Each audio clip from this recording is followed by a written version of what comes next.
Togo Info, le Togo à votre portée. Radio Koza Espoir. Pour une lumière politique et pour un espoir dans la Koza.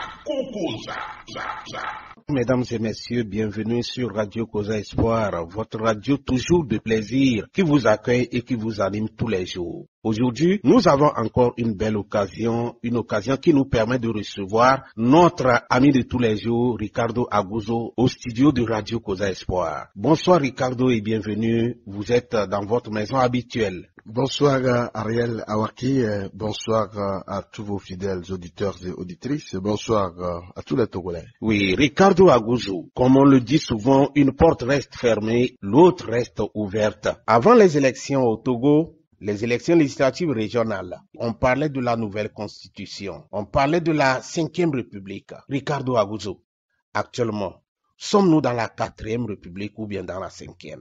Vous posez une très belle question. Et ça peut être un sujet de droit pour des étudiants peut-être dans la faculté de droit. J'ai vu circuler sur les réseaux sociaux une preuve comme ça au Bénin. Ça m'a fait rire. Bien, il faut savoir que nous sommes dans une situation un peu confuse. Ayons la responsabilité en tant que citoyens de dire les choses telles qu'elles sont. Il ne faut pas dire les choses pour plaire aux gens. Vous savez, un citoyen pris isolement comme moi, Ricardo Aguzo, mais je peux dire que je suis dans la 4e République. Oui. Parce que Oui, pourquoi? je ne suis pas consulté sur une quelconque modification. Et encore grave, sur un changement total de la Constitution. Alors que les dispositions de la Constitution de la 4e République disent que j'ai le droit de me prononcer sur la façon dont on doit me gouverner. Quand on parle de République, quand on parle de régime, c'est le mode de gouvernance choisi. Oui. Vous n'avez pas été consulté en tant que qui? En tant que citoyen. Comment se fait cette consultation citoyenne? Mais la consultation se fait, c'est très simple. Il y a ce qu'on appelle le référendum. Le référendum, c'est une consultation populaire. C'est ce qui a été fait en 92. Vous avez écouté Feu et Adema, paix à son âme. Mais il dit que la constitution, ce n'est pas pour lui. Le mode de gouvernance, ça ne lui appartient pas de décider. Il appartient au peuple de décider. Donc, on soumet la constitution au peuple. Et il revient au peuple de dire oui ou non. Monsieur Ariel, ce n'est même pas une modification de la Constitution. Que les gens soient sincères envers eux-mêmes. Ceux qui disent qu'il est dit dans la Constitution que l'initiative de la Constitution revient au chef de l'État ou à un 5e de députés, ils mentent. On parle de la modification. On n'a pas parlé du changement de la Constitution. Oui. Quand vous prenez notre Constitution de la 4e République, il n'est prévu nulle part le changement de Constitution. Donc ça veut dire que c'est un fait majeur d'extrême gravité. Et quand vous voulez le faire, mais ça veut dire qu'il y a des mobiles. Qu'est-ce qui vous arrive pour changer un régime donné? Avant d'y arriver plutôt, Ricardo, parlant toujours de la consultation citoyenne. Et selon ce que le gouvernement a dit, cette consultation a été faite à travers les chefs traditionnels. Mais vous avez avant la promulgation de la Constitution. C'est grave ce que vous dites. Vous ne devez pas répéter les gravités de ce que les gouvernants ont dit. Les chefs traditionnels, mais c'est la Constitution qui garantit le statut des chefs traditionnels. C'est des garants des us et coutumes. Ils ne représentent pas le peuple. Je suis désolé que des professeurs de droit, des juristes chevronnés, des gouvernants nous disent que nous avons consulté le peuple à travers les chefs traditionnels. Quel est le statut des chefs traditionnels dans la Constitution? Les gens nous ont dit qu'ils connaissent la pédagogie. Mais est-ce que c'est la pédagogie? Je suis citoyen et le chef traditionnel ne me représente pas. Il est garant des us et coutumes. La Constitution le dit. Et ce qui peut me permettre de me prononcer, c'est la consultation populaire qui est le référendum. On ne doit pas faire l'amalgame. Nous sommes tous des Togolais. Débattons, disons la vérité telle qu'elle est, situons les faits dans leur contexte et cherchons à nous comprendre pour évoluer. On ne peut pas faire de la démagogie quand il s'agit d'un régime pour diriger un peuple. Vous savez, personne n'a inventé ce régime, hein? C'est les peuples qui ont inventé ce régime. Quand le peuple se trouve dans une situation inconfortable, dans une situation confuse, le peuple pense au meilleur régime pour se sentir en sécurité. C'est pourquoi on est parti. Et selon vous, quelle serait cette meilleure régime? Oui, écoutez, c'est pourquoi on est parti de la dictature, de l'oligarchie, on est passé par l'autocratie et aujourd'hui on est à la démocratie. Et dans la démocratie, il y a plusieurs formes de gouvernance. Le peuple est à la quête permanente d'un meilleur régime dans lequel il peut se sentir à l'aise. Et on a opté aujourd'hui la démocratie. Et puis la démocratie a ses règles. C'est la démocratie là qui dit que c'est le citoyen qui doit choisir dans quel système il doit être. Et c'est cette démocratie qui dit qu'il faut consulter le peuple. Mais on ne peut pas inventer autre chose. Soit on a choisi d'être en démocratie et on pratique les règles de la démocratie. Soit on est dans l'autocratie et puis on se dit, vous savez, moi j'ai écouté le ministre Bawara qui dit que s'il fallait traîner, et on devrait organiser les élections législatives et après adopter la nouvelle constitution, il serait obligé de dissoudre l'Assemblée nationale, que c'est des moyens. C'est grave, on ne parle pas ici des moyens. On parle d'un peuple. On ne peut pas mettre les moyens au-dessus d'un peuple. Oui, c'est le peuple qui donne les moyens. Il parlait de quels moyens? Des moyens financiers? Mais bien sûr, parce que quand on dit si on organise les élections et après on adopte la constitution, on serait obligé de dissoudre l'Assemblée nationale et de refaire les élections. Il parle des moyens financiers. Nous n'allons pas être réduits aux moyens financiers. Il faut que les gouvernants le sachent. C'est nous qui donnons les moyens aux gouvernants. Les contribuables, c'est eux qui donnent les moyens aux gouvernants. Donc, on ne peut pas mettre les moyens au-dessus de nous. Oui, selon vous, donc le régime démocratique devait être le meilleur régime que le régime parlementaire. Nous y sommes. C'est nous qui l'avons choisi en 90. Les gens ne sont pas contents. Ils ne sont pas fiers. C'est-à-dire pour eux, ils ne veulent pas des voix dissonantes. Ça les dérange. Vous savez, suivez leur comportement. Vous allez comprendre que je ne vais même pas aller je ne vais pas planer. Prenons les choses concrètes. Je reviens encore sur le ministre Bawara. Dans sa dernière sortie sur New World, il dit que la constitution de 92 n'a jamais été consensuelle. Cette constitution a été imposée parce qu'il y avait une situation de crise. C'est une preuve que depuis cette constitution de 92, les gens n'ont jamais été d'accord. Et ils ont toujours guetté des situations pour changer cette constitution. La preuve en 2002, quand l'opposition a boycotté les élections, première chose à faire, c'est de modifier la constitution. En 2018, l'opposition a boycotté. La première des choses, c'est de modifier la constitution. Mais en 2024, on voit toute l'opposition unie aller à ces élections. Mais on se dit, attention, si on ne le fait pas avant, on risque de ne pas pouvoir le faire. Donc, il faut toujours guetter l'absence de cette opposition pour charcuter la Constitution. Parce qu'on n'est pas d'accord. C'est pourquoi j'ai dit que depuis cette démocratie en 90, les gens ne sont pas à l'aise. Pour eux, le meilleur régime dans lequel ils se sentent libres et protégés, c'est la dictature. C'est pour ça qu'aujourd'hui, on nous impose un régime qui consacre le règne à vie pour un président qui a déjà totalisé 20 ans. Oui. C'est grave, monsieur Ariel. Oui, en parlant justement de ce régime parlementaire, dans les années passées, j'ai entendu, j'ai vu sur les réseaux sociaux une autorité qui condamnait dans les années passées le régime parlementaire. Et la même personne a accepté le régime parlementaire tout dernièrement. À quoi cela est dû? Pourquoi ce changement brut de mentalité? Pourquoi vous contournez cette autorité? C'est M. Bawara, le ministre. Il faut dire les choses telles qu'elles sont.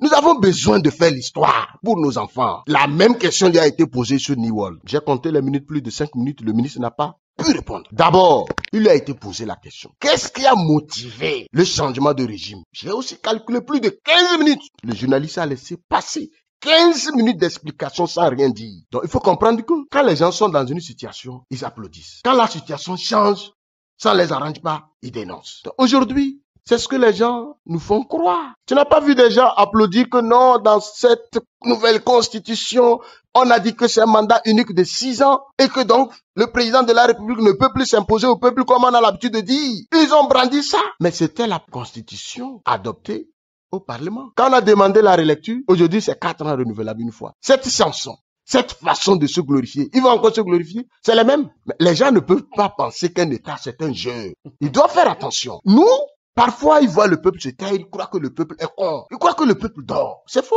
Et puis vous savez, ce qui est regrettable, il y a un étudiant à qui j'ai dit, j'ai toujours donné l'exemple d'un professeur de droit. Il est tel, puisque le professeur, il m'a enseigné. Je l'apprécie chez l'étudiant. Mais dans cette constitution, l'étudiant m'a demandé, est-ce que c'est de lui que je parlais? J'ai nié, j'ai dit non, c'est pas lui. Pourquoi mon ami? Vous avez nié? Oui, non, je vais nier. Pourquoi? Tu peux pas apprécier quelqu'un et le voir dans une situation pareille. C'est-à-dire, il faisait donc le contraire de ce qu'il nous a enseigné dans la vie.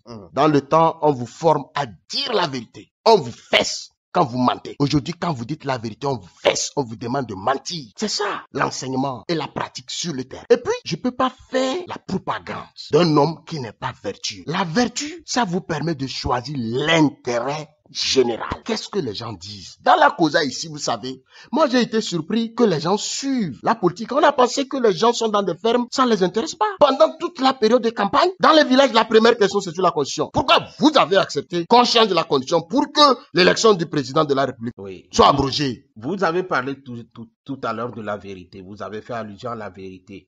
Si je comprends bien, les élèves de droit, les étudiants de droit, en sortant de l'école de droit, n'appliquent pas ce qui leur a été enseigné. Les gens nous démontrent ce que vous dites. Ils démontrent le contraire de ce qui a été enseigné à l'école de droit. C'est ce que vous dites. C'est ce qu'on constate. Je ne peux pas dire les étudiants ou les élèves, mais les gens nous démontrent que face à l'intérêt personnel, face à son ventre, il faut dire le contraire de ce qui devrait être. C'est pourquoi je dis c'est déplorable. J'étais obligé de nier, comme Pierre l'a fait pour Jésus-Christ. Pierre a nié Jésus-Christ. Mais je suis obligé de nier parce que voir quelqu'un faire de la propagande sur le faux, comment les textes sont interprétés sur le plan juridique? Mais sur la question de l'esprit, il y a l'esprit de la loi. On ne peut pas interpréter la loi stricto sensu sans penser à son esprit. C'est ça le droit, le minimum. Je ne suis pas juriste, mais je le sais. Voilà pourquoi je vous dis que pour un citoyen pris isolement comme moi, je suis dans la 4e République parce que je n'ai pas été consulté. Mais si on veut m'imposer une république, j'ai le droit de dire oui ou non. Ça, c'est ce que je peux vous donner comme réponse. Ou non. Ça, c'est ce que je peux vous donner comme réponse. Oui. Ricardo Aguzo, nous avons parlé de la 5e République tout à l'heure. Nous avons touché la 5e République. Et selon vous, qu'est-ce qui a véritablement changé dans la constitution de la 5e République aujourd'hui? Il fallait me poser la question, combien de siècles a-t-on reculé dans cette constitution? Donc, selon vous, on a reculé dans cette... Même, attendez, quand vous prenez la... Je dis, c'est grave ce que les gens font. Ils le regretteront. Je vais vous dire une chose. J'étais encore en seconde, sur les bancs, quand j'ai lu la Constitution de 92 tout entière. Après, j'ai lu la Constitution de 2002. Vous savez ce que j'ai dit? J'ai dit, mais nos aînés, ils sont trop faibles. Mais je peux pas voir une constitution avec toutes les valeurs en 92 et en 2002. Mais je vois une constitution viciée. Mais nos frères, nos aînés étaient où quand on le faisait? Mais je ne suis pas d'accord. Ça veut dire qu'ils sont lâches. Je vais te dire que j'ai pris le temps d'insulter les aînés. Ce qui veut dire que la constitution de 1992 a été modifiée en 2002. Mais en 2002, je l'ai dit, où on a limité le mandat. On avait limité le mandat présidentiel dans l'article 59 et en 2002. Qui ont repatrié donc la constitution. Mais c'est le régime actuel, le régime RPT dans le temps qui est devenu uni. C'était pour verrouiller et permettre au président de rester à vie. Parce que dans la constitution de 1992, dans l'article 59, il a été dit que nul ne peut exercer plus de 2 mandats, quelle que soit sa tête. C'est ce qui a été dit. Mais en 2002, c'était un boulevard. Et quand je suis arrivé là-bas, j'ai posé la question, nos aînés là, mais quelle est cette lâcheté? Mais qu'est-ce que vous voulez dire? Moi, qui traitais mes aînés de lâches, parce qu'on a modifié la constitution de 92, mais aujourd'hui, on l'a complètement changé et reculer de plus de 100 ans en arrière. Que diront mes petits frères de moi, mes enfants, si nous gardons comme telle cette constitution? Parce que les enfants grandiront et verront la constitution de 92, la constitution de 2002 et la constitution de 2024. Où, M. Ariel, les droits de l'homme consacrés pour protéger les citoyens ne sont plus dans les premières pages de notre constitution, mais annexés. Quand on dit quelque chose... Constitution, de la première constitution de 1992 ou bien je parle de leur constitution actuelle, leur constitution actuelle de la 5e République. Les droits de l'homme sont une partie annexée à la constitution. Vous savez, le mot annexé, ajouté, ça veut dire que ce n'est plus important. Mais quand vous prenez la constitution de 92 comme celle de 2002, j'ai dit les tout premiers articles, c'est sur les droits de l'homme. Ça veut dire que les gens ont une idée dans la tête, cachée pour ceux qui ne le savent pas. Mais nous le savons. On ne peut pas nous tromper. Ça, je passe. Vous prenez cette constitution qui nous dit que tous les pouvoirs sont concentrés dans les mains de quelqu'un, appelé président du conseil. Écoutez-moi très bien. Oui. Mais cette personne ne sera pas élue. Cette personne sera désignée facilement. C'est-à-dire, la constitution actuelle dit que le parti majoritaire envoie le nom du président de leur parti, il le désigne et il envoie ça au Parlement, à l'Assemblée nationale et au Sénat. C'est-à-dire qu'il devient de droit président du Conseil. Ce n'est pas encore fini. Il n'est pas élu. Ceux qui sont élus, les députés, ceux qui sont allés dans les villages, convaincre les populations sur leur programme de société, ce président du Conseil qui n'est pas élu peut les dissoudre. C'est risible, monsieur Ariel. Vous savez, nos enfants vont nous juger demain. Parce qu'aujourd'hui, tout le monde s'efforce à devenir un citoyen respecté, respectable. C'est-à-dire, c'est lui qui choisit celui qui doit le diriger. Il le sanctionne dans les urnes. Et s'il fait bien, il le reconduit. On nous arrache ce pouvoir. Le seul que nous avons ce droit dans la Constitution de 1992 comme celle de 2002. On a avancé. Qu'est-ce qui a changé? Si ce n'est pas la recherche du pouvoir à vie de quelqu'un. Une constitution taillée sur mesure, parce que les gens veulent coudre un habit pour un homme. Ils vont aller lire ailleurs pour voir qu'il y a un régime dans lequel le chef du parti vient se réfugier derrière les élus, qui sont les députés. Donc, si je comprends bien, il n'y a pas un avantage dans cette 5e République. Non, mais si vous avez vu... Les gens sont à la course d'un pouvoir éternel. Mais si vous avez un avantage, dites-le. Nous l'avons lu, la Constitution, elle a été rendue publique à la rentrée parlementaire. C'est le jour-là qu'on a rendu publique cette Constitution. Et on demande à ces députés qu'ils travailleront sur cette Constitution qu'ils n'ont pas vue, dont ils n'ont pas le contenu. Oui. Donc, vous comprenez que... Est-ce que jusqu'alors, le test de la Constitution a été fait? Mais cette Constitution est publique. Moi, je l'ai lu autant de fois. Vous savez, j'ai toujours mené une lutte. Vous allez sur toutes mes pages. J'ai toujours réclamé, puisque la Constitution de 1992 a demandé la déclaration des biens de nos autorités. Depuis 1992 jusqu'à ce jour, personne n'a osé déclarer ses biens. J'ai fait cette lutte. Par des messages, des communiqués, je pousse des choses pour mettre la pression pour que les gens arrivent à déclarer leurs biens. Parce que ce qui se passe dans notre pays, c'est les détournements qui nous tuent.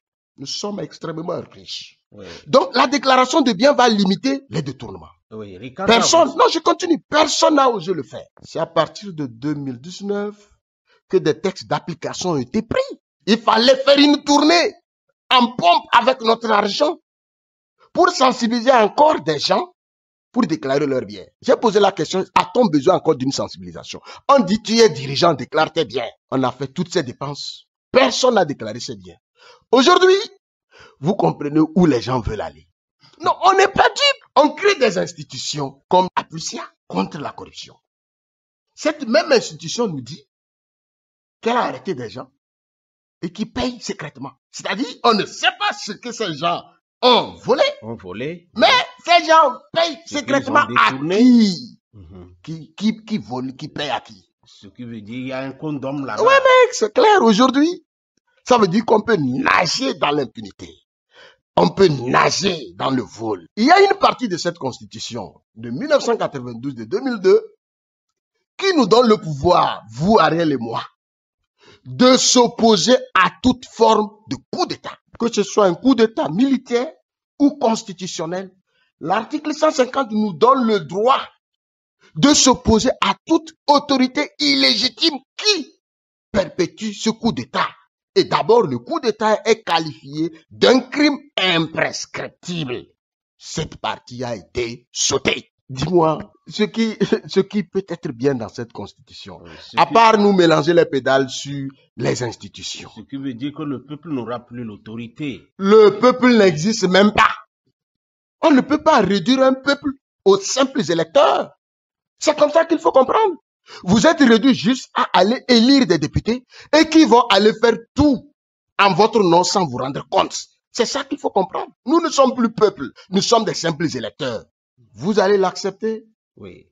Est-ce que moi je vais l'accepter? Monsieur Ricardo. Il nous revient de répondre. Monsieur Ricardo, Vous avez dit tout à l'heure que nos enfants nous jugeront en ce qui concerne cette constitution. Mais les enfants connaîtront les auteurs. Oui, pourquoi vous Nous allons faire notre histoire pour que les enfants sachent. Pourquoi vous rejetez catégoriquement cette constitution, Ricardo? Mais je dis que je ne suis pas consulté.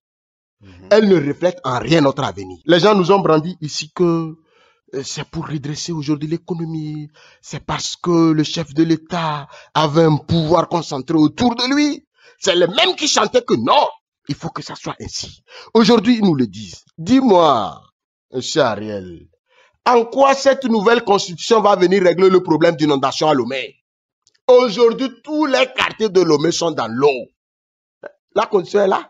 Oui. Mais aujourd'hui, le bol de maïs est à 1000 francs. Le gouvernement dit que ces personnes qui sont victimes ont construit donc dans les lieux où le gouvernement n'avait pas apprécié. Mais c'est grave. C'est très grave. Mais vous connaissez deux lions? Vous connaissez le symbole de lion. Donc, deux lions que l'État a construit. Donc, l'État s'est trompé pour aller construire dans le lieu d'inondation. J'ai dit, tous les quartiers donc de Lomé sont des quartiers exposés à l'inondation. Ça voudrait dire, quand tu prends toute la zone d'Agoé là, on ne devrait pas construire là. Parce qu'il n'y a pas de maison des ministres là. Selon vous, quelles sont les mesures que l'État devrait prendre? Les mesures sont simples, il faut pas. Les gens ont comparé la dernière fois, et je crois en Allemagne, l'inondation en Allemagne, par rapport à celle que nous voyons à Lomé. Si ce qui s'est passé en Allemagne se passe ici, c'est tout le Togo qui va s'éteindre. Hein. Ici, c'est une question de négligence. Allez-y à Lomé et vous allez voir les caniveaux qu'il fallait faire n'ont pas été faits. Et qui vous savez comment on fait la passation de marché aujourd'hui? Qui devait donc faire? Mais c'est l'État. C'est le chef de l'État, son gouvernement. Mais c'est pas nous. Même si les gens sont allés construire dans les rues, si les gens ont obstrué le passage de l'eau, mais il y a un ministère de l'urbanisme, de l'habitat, non? Qui doit s'en charger. Mais attends, les gens sont payés par mois pour ça. Ils font quoi? Aujourd'hui, j'entends les gens dire, l'État fait de son mieux. Aucun État ne peut dire je fais mieux. Je fais de mon mieux. Si tu ne peux pas, quitte. On n'a forcé personne à être à la tête de l'État. Si tu ne peux pas gérer l'État, quitte. Démissionne. Donc c'est simple. Tu deviens chef d'État, tu as l'obligation. Mais je dis, c'est parce que tu peux, c'est parce que tu peux que tu es là-bas. On n'a pas d'excuses à donner au gouvernement. Il faut que les gens comprennent que quand vous n'êtes pas élu, vous n'avez pas de compte à rendre aux gens. Il faut que le peuple comprenne que quand on ne vous donne pas le droit d'élire des gens, ils ne vous rendent pas compte pour savoir si cette constitution doit être acceptée, oui ou non. La marche dans laquelle nous sommes ne nous demande pas un président sans pouvoir. Vous devez le savoir. Nous n'allons pas nous comparer aux autres États. Oui. Nous avons une spécificité. À cet État, oui, écoutez, nous avons un problème dans ce pays depuis 90, c'est un problème d'alternance qui divise les Togolais. Oui. Il fallait le régler. C'est pas aujourd'hui qu'on va consacrer des gens pour un pouvoir à vie. Oui, à cet État, Ricardo, que pensez-vous faire concrètement? Nous qui? Vous, en tant que Ricardo, en tant que responsable de parti Causa Espoir. Je corrige d'abord que Causa Espoir n'est pas un parti. Nous sommes un groupe indépendant, élu au conseil municipal de Causa 1. C'est vrai, nous ambitionnons intervenir dans la politique pour agir et créer des conditions favorables pour nos concitoyens. Nous avons cette ambition. Mais je vais vous dire qu'à l'heure actuelle... Si vous avez ces ambitions, comment pensez-vous les concrétiser? Non, on va les concrétiser, mais on ne va pas venir ici étaler nos stratégies. Nous avons une ambition, c'est pour ça que nous avons été élus au conseil municipal de Causa 1. Nous avons fait notre preuve. Première preuve, sans reculer en arrière, c'est ce que nous venons de faire aujourd'hui en dénonçant un acte d'injustice. Parce que pour nous, nos concitoyens ne peuvent pas vivre dans l'injustice, dans l'arbitraire. C'est déjà ça. C'est un exemple. Je disais que la seule option pour les Togolais aujourd'hui, c'est de comprendre qu'il y a deux manières pour sanctionner les gouvernants. Dans la rue et dans les urnes. Si vous ratez la rue, vous avez la chance dans les urnes. Vice versa. C'est pourquoi la Constitution de 92 avait prévu cette disposition. Et cette Constitution aujourd'hui, même celle que eux-mêmes ont adoptée, dit que le pouvoir appartient au peuple. Ça veut dire que quand le pouvoir est dans les mains de quelqu'un qui n'émane pas du peuple, on peut lui arracher ce pouvoir. Et donc, la seule option aujourd'hui, c'est de se mobiliser pour faire échec à cet acte anticonstitutionnel. J'ai dit qu'il n'y a aucune disposition dans la Constitution de 92 ni celle de 2002 qui demande de changer notre constitution. Oui, vous dites que le peuple devait agir par deux manières. Le peuple doit agir, ça pas eu de vrai. Oui, rien n'est perdu d'avance. Le peuple doit agir par deux manières. Alors que dans une émission précédente, vous avez dit que le peuple était dans la peur. Secondo, vous avez également dit qu'il y avait un vol massif lors des élections. Comment le peuple peut s'y prendre? Mais c'est pourquoi le peuple doit dormir éternellement. Maintenant, il faut que le peuple sache que ceux qui les gouvernent... Si le peuple a peur, il n'arrive pas à manifester. Le peuple maintenant, dans les urnes, vote concrètement pour opter le changement, l'alternance. Alors qu'il y a le vol, comment est-ce que le peuple peut s'en sortir? Nous ne devons pas insulter notre peuple. Nous n'avons pas un peuple peureux. Mais les gens veulent nous maintenir dans la peur. Il faut faire une distinction entre les deux schémas. Nous sommes un peuple libre. On a démontré en 90, 91, 92 pour avoir la constitution. Vous savez que c'est un parti État qui a transité pour aller en démocratie. C'est grâce à ce peuple. Il n'est pas peureux. En 92, 93, le régime a voulu s'imposer. Même en 94, le peuple a tranché, l'opposition a eu la majorité au Parlement. Ce n'est pas un peuple peureux. En 2012, le CST, on a vu ce peuple. En 2017, c'est récent, on a vu ce peuple. Donc ce peuple, il n'est pas peureux, mais ce peuple va agir le moment venu. Et c'est ce moment qui est arrivé. Et nous disons à ce peuple, on ne peut pas t'imposer la manière dont on doit te gouverner. Si tel est que nous sommes en démocratie, c'est toi qui dois les décider, qui dois les choisir. La simple chose, c'est de revenir en arrière. Comme le chef de l'État, Feu Gnassingbé l'a dit, ce n'est pas à moi, c'est au peuple de décider. Aujourd'hui, rien n'est perdu d'avance. On peut se dire, face au blocage. Et vous savez qu'il y a un blocage. Tout ce gouvernement a nié pendant longtemps qu'il n'y a pas de crise politique. Même en 2017, ils ont toujours nié qu'il n'y a pas de crise politique. Mais le ministre Bawara dit la dernière fois que depuis 92, le peuple togolais vit toujours dans une crise. Oui. dont il faut arrêter. Et qu'est-ce que vous appelez par crise politique? Mais la crise politique, c'est la situation qui désunit les gouvernants et les gouvernés, qui ne s'entendent jamais sur le minimum. C'est ça une crise. Et ce qui est la pomme de discorde, c'est l'alternance. Les gens refusent que la gestion de l'État change de main. C'est-à-dire pour eux, ils sont seigneurs. Est-ce que vous savez que les gouvernants pensent que c'est nous qui les provoquons? Ils pensent que le pays leur appartient. En quoi faisant? Oui, c'est comme le pays leur appartient. C'est pourquoi quand il y a manifestation, il faut les bastonner. Il faut les fesser. Il faut les emprisonner. Il faut les contraire en exil pour qu'on soit libre. Parce que le pays nous appartient. Il nous dérange. Maintenant qu'il y a un fait de violence et le gouvernement maintenant refuse la violence sur les civils. Si le peuple manifeste, il peut avoir... Monsieur Ariel, c'est un cas isolé, on ne va pas généraliser. Et donc, je ne peux pas dire aujourd'hui que l'État refuse l'injustice. Ce n'est pas parce qu'il y a eu un cas isolé qu'il faut généraliser.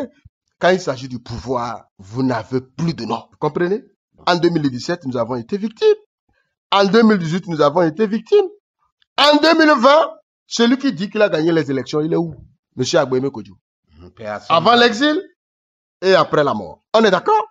La dernière fois, 2024, pour ces élections, à Dakpen, monsieur Targon, qui dit qu'il a gagné? Les jeunes se sont mis debout. Il est où? Porté disparu. Donc, vous n'allez pas me dire que l'État ne veut plus d'injustice. Quand il s'agit du pouvoir, ils ne sont pas d'accord. Pour eux, ils doivent nous gouverner à vie. Regardez ce pouvoir. Donc, il se rajeunit. Hein? Donc, non, attendez. Le pouvoir, c'est la part du lion. Ah oui, c'est la part du lion. Nous n'avons pas droit. D'ailleurs, aujourd'hui, on nous dit clairement que nous ne devons même pas rêver de diriger ce pays. Le système mis en place, il faut avoir la majorité pour changer être président ou président du conseil.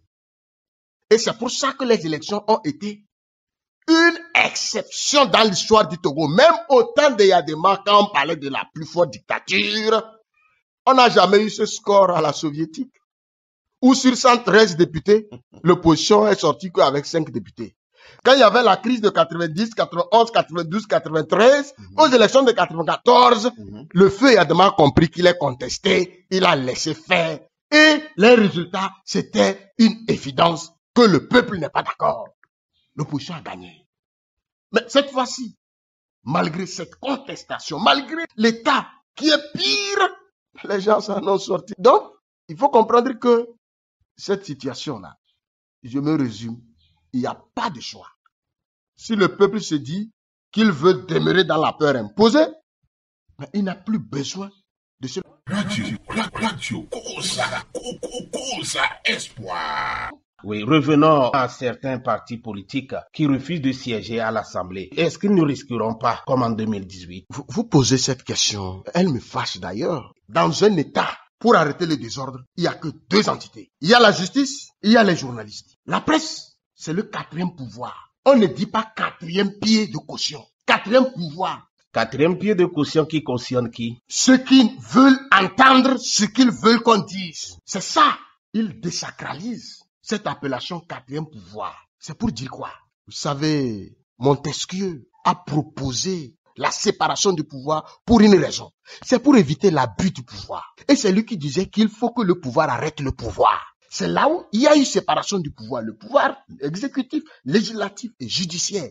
Et c'est le pouvoir judiciaire qui bloque le pouvoir exécutif. Donc si aujourd'hui on dit la presse quatrième pouvoir, c'est pour comprendre que c'est un contre-pouvoir. Ce n'est pas une caution du pouvoir. Quand on entend des journalistes parler, ça fait très mal. Parce que vous venez de dire, est-ce que l'opposition ne va pas commettre la même erreur comme en 2018? Mais les ministres l'ont dit. Mais il revient aux journalistes, vous, de leur dire la vérité. On gouverne pour l'opposition. Ce n'est pas parce que l'opposition est absente qu'il faut faire du tort au peuple. L'opposition n'a pas pour vocation de venir contrôler le pouvoir. Certes, l'opposition fait des propositions, l'opposition critique, mais ce qui est le contre-pouvoir, c'est des institutions mises en place. Vous n'allez pas me dire le contraire. Il y a des institutions contre le pouvoir. Et c'est ces institutions que ce pouvoir a fait tout pour instrumentaliser, pour aller et naviguer à vue. Vous avez vu le Conseil constitutionnel au Sénégal qui a dit le droit pour empêcher Macky Sall de s'imposer au peuple. Ce Conseil constitutionnel, ils ne sont pas des sorciers. C'est des gens qui connaissent leurs valeurs, l'éthique et la morale. Parce qu'ils savent que c'est à eux de bloquer le pouvoir exécutif. On est d'accord? Donc ici, on ne peut pas jeter le tort sur l'opposition parce qu'elle est absente que ça s'est passé comme ça.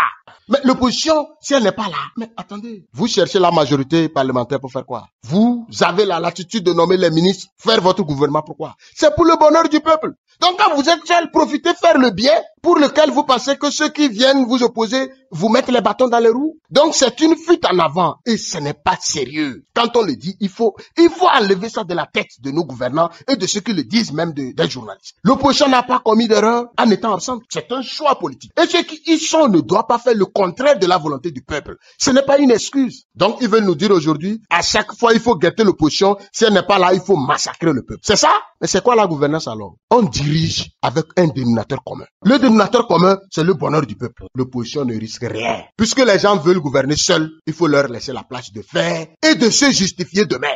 Il ne faut pas prendre des complices pour aller entériner ce qu'ils ont commencé. C'est ça la responsabilité de l'opposition qui prend du recul. Parce qu'on ne peut pas se lever du jour au lendemain, changer une constitution et demander aux gens qui viennent d'être élus sous l'ancienne constitution de valider cette constitution. Qu'ils assument ce qu'ils ont fait. C'est en ce sens que je comprends la position de ces partis. Maintenant, il faut reconnaître que actuellement l'opposition n'est pas encore dans un commun accord. Mais pour moi, ils doivent s'entendre. Parce que vous savez, ce que les gens disent comme erreur, quand l'opposition boycotte, le pouvoir va aller chercher ses ailes marchandes et va au Parlement légitimement. Aujourd'hui, si cette opposition sort en bloc, c'est clair que c'est le parti majoritaire seul qui a l'Assemblée. Et avant-hier, un juriste dit que dans ce cas, pareil, on peut refaire les élections dans les circonscriptions de ceux qui ont démissionné pour trouver encore des députés. Ça veut dire que les gens sont dans une situation de blocage. Ils ne peuvent pas être seuls. Ils sont obligés de chercher des copains pour faire entrer à l'Assemblée. Cette élection est-elle légitime? Mais c'est un juriste qui a fait sa démonstration. Je ne l'ai pas encore vérifié constitutionnellement. Ce que moi je sais, lorsqu'il y a des situations d'irrégularité qui entachent la sincérité du scrutin dans des circonscriptions électorales, il est permis de reprendre les élections. Mais dire que l'absence d'une opposition permet d'aller élire de nouveaux copains, ça je ne sais pas. Ça je ne sais pas. Alors il faut reconnaître que c'est une force aujourd'hui que l'opposition a de céder et de laisser les gens assumer leurs responsabilités.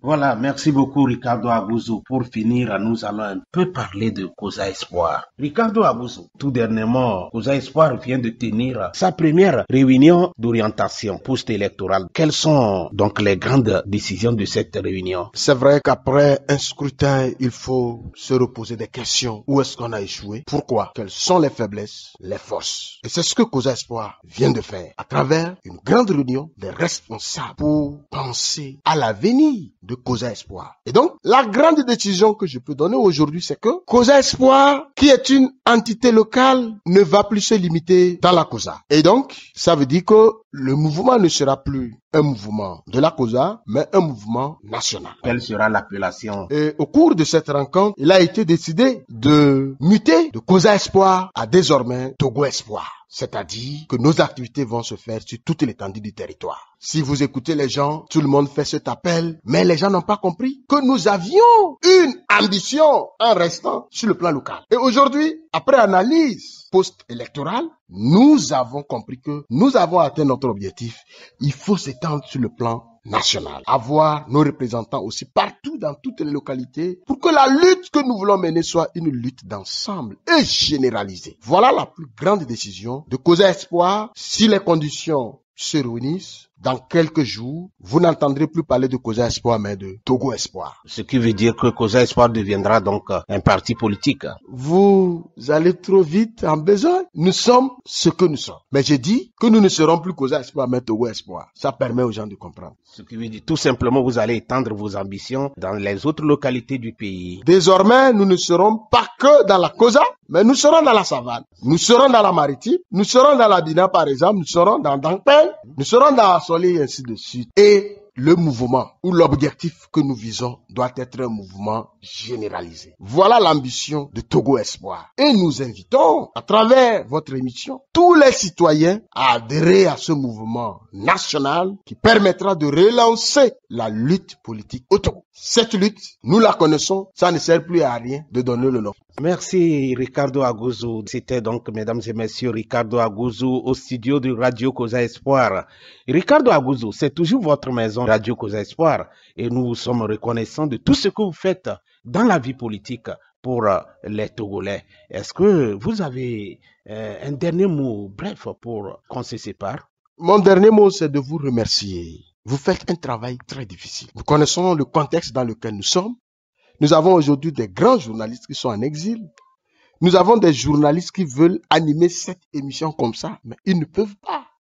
Nous avons des journalistes, après une émission, qui se cachent pour entrer.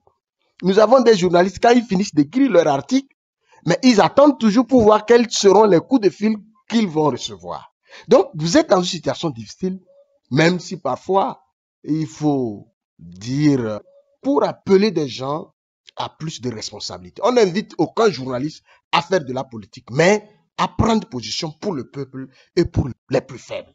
Voilà ce que moi je peux vous dire en vous encourageant dans cette émission sans crainte. Tout travail se paye par votre nature que vous laissez sur cette terre. Aujourd'hui, il y a des grands journalistes qui ne sont plus là, qui ne vivent plus, mais leur nom existe. Remerciez aussi le peuple et l'appeler à se mettre toujours debout. Aucun peuple ne peut dire que j'en ai donné assez. Non! Si vous êtes dans une lutte, vous n'avez pas encore le résultat, sachez que vous n'avez pas encore fait. Donc, il faut faire davantage pour atteindre l'objectif. On ne peut pas abdiquer parce qu'on a tant fait, on a fait ci. Et puis les querelles intestines entre nous, qui ambitionnons changer les donnes dans la gouvernance, il faut que ça s'arrête. Il faut que les gouvernants comprennent que on ne peut pas s'imposer à un peuple. Tôt ou tard, le peuple finira par prendre son destin en main. Et donc, il ne faut pas que le peuple arrive à cette étape par la force. C'est pas bien. Parce qu'on a vu en 2017 ce qui s'est passé. Ça n'honore personne. Il faut le faire pacifiquement, en acceptant qu'aujourd'hui, si je suis à tel poste, demain, il faut que quelqu'un d'autre vienne. C'est un jeu politique. Et ça honore tout le monde. Ceci évitera les violences et les infiltrations que nous voyons dans les autres États. On parle du terrorisme et qu'on sort. C'est des gens aussi qui sont révoltés contre leurs gouvernants et qui prennent des positions bizarres. Nous ne le voulons jamais dans notre pays. Nous prions Dieu de nous protéger pour vivre toujours en paix, dans la sécurité, dans la tranquillité mais que les gens cèdent le pouvoir. Ce n'est pas à vie. Je vous remercie. Je vous remercie également, Ricardo Aguzo, pour cet amour du patrie. Et Ricardo Aguzo, vous faites un travail très louable. Que Dieu vous accompagne. Vous venez tout à l'heure de remonter très haut le moral des journalistes. Vous venez tout à l'heure de donner des conseils sages aux gouvernants et aux gouvernés. Nous vous disons merci. Que Dieu vous accompagne toujours. Merci à vous également. Au revoir et à la prochaine.